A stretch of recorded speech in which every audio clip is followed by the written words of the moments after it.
Hello दोस्तों, मैं रंजना आपका स्वागत करती हूँ। मेरी कहानी अगर आपको पसंद आए तो प्लीज़ लाइक करें, सब्सक्राइब करें, शेयर करें, कमेंट करें। धन्यवाद। भारत की स्त्रियों की सुंदरता के चर्चे दुनिया भर में हैं। भारतीय सौंदर्य को देखकर अच्छे हैरान रह जाते हैं।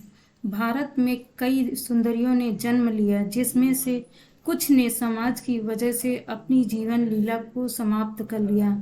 आज हम आपको भारत के इतिहास की एक ऐसी ही सुंदरी के बारे में बताने जा रहे हैं, जिसका रूप ही उसकी मृत्यु का कारण बना। भारत के इतिहास में सबसे सुंदर रानियों में रानी रूपमती का नाम भी आता है। आज भी इतिहास में उनकी कहानी पढ़ी जाती है। रूपमती मांडू के एक किसान की बेटी थी। जैसा नाम था वैसे ही गुण थे। वह बेहद रूपवान स्त्री थी।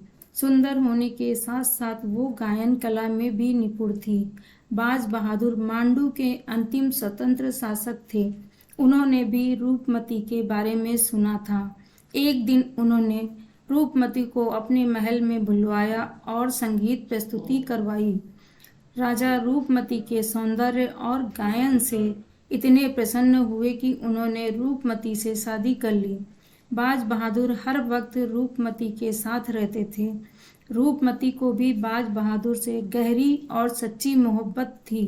दोनों एक दूसरे से क्षण भर के लिए भी जुदा नहीं रह सकते थे।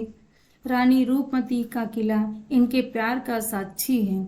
रानी रूपमती को राजा बाज बहादुर इतना प्यार करते थे कि रानी रूपमती के बिना कुछ कहे ही उनके दिल की बात को समझ जाते थे। राजा बाज बहादुर और रानी रूपमती के प्यार के साक्षी मांडू में 3500 फीट की ऊंचाई पर बना रानी रूपमती का किला है। कहते हैं कि रानी रूपमती नर्मदा नदी को देखे बिना भोजन ग्रहण नहीं करती थी। इसलिए राजा बाज बहादुर ने रानी रूपमती की इच्छा का ध्यान रखते हुए रानी रूपमती किले का निर्माण करवाया। रानी रूपमती के किले से नर्मदा नदी नजर आती है। कहा जाता है कि रानी रूपमती प्रतिदिन स्नान के बाद यहाँ पहुँचती और नर्मदा जी के दर्शन के बाद ही अन्न ग्रहण करती थी। राजा बाज बहादुर रानी रूपमती को बेहद प्यार करते थे। शायद इसीलिए रानी रूपमती के महल तक पहुँचने से पहले राजा बाज बहादुर के महल को पार करना होता था। राजा बाज बहादुर रानी रूपमती की रक्षा के लिए सब करते थे। इसीलिए शायद आज भी रानी रूपमती के किले को राजा बाज बहादुर और रानी रूपमती की प्रेम कहानी का प्रतीक समझा। जब अकबर को रूपमती के सौंदर्य का पता चला तो वो भी उसे पाने की चाहत रखने लगे। उसने बाज बहादुर को पत्र लिखा कि रानी रूपमती को दिल्ली दरबार में भेज दो।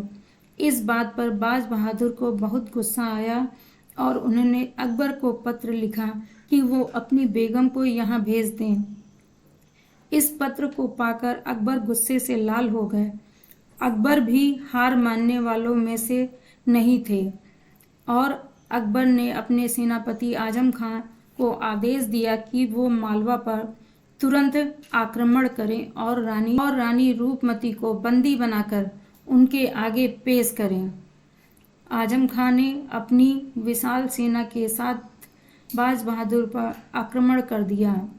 एक और बाज बहादुर की छोटी सी सेना, जिसे अकबर की विशाल सेना का मुकाबला करना था। भले ही बाज बहादुर की सेना ने अकबर की सेना का डटकर मुकाबला किया, लेकिन बाज बहादुर युद्ध हार गए।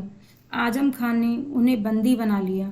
आजम खां जब रूपमती को ले जाने के लिए उनके पास आने लगा, जब रूपमती को पता चला तो रानी रूपमती ने खुद को अकबर को सौंपने से अपना जीवन खत्म कर लेना बेहतर समझा और रूपमती ने हीरा निकलकर अपनी जीवन लीला को समाप्त कर लिया।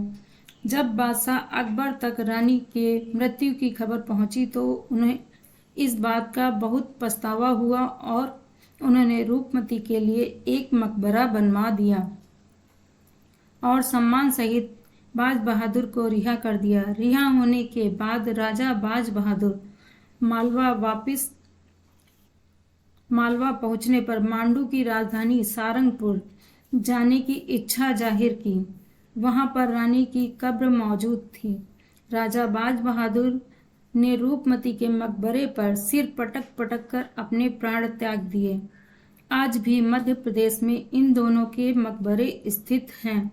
इस तरह आगे चलकर मांडू का किला रानी रूपमती और बाज बहादुर के प्रेम का प्रतीक बना।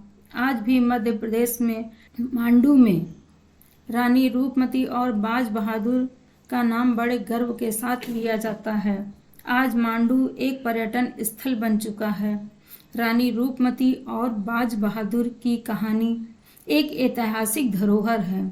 रानी रूपमती और रानी पद्मावती की कहानी आपस में काफी मिलती जुलती कहानी है।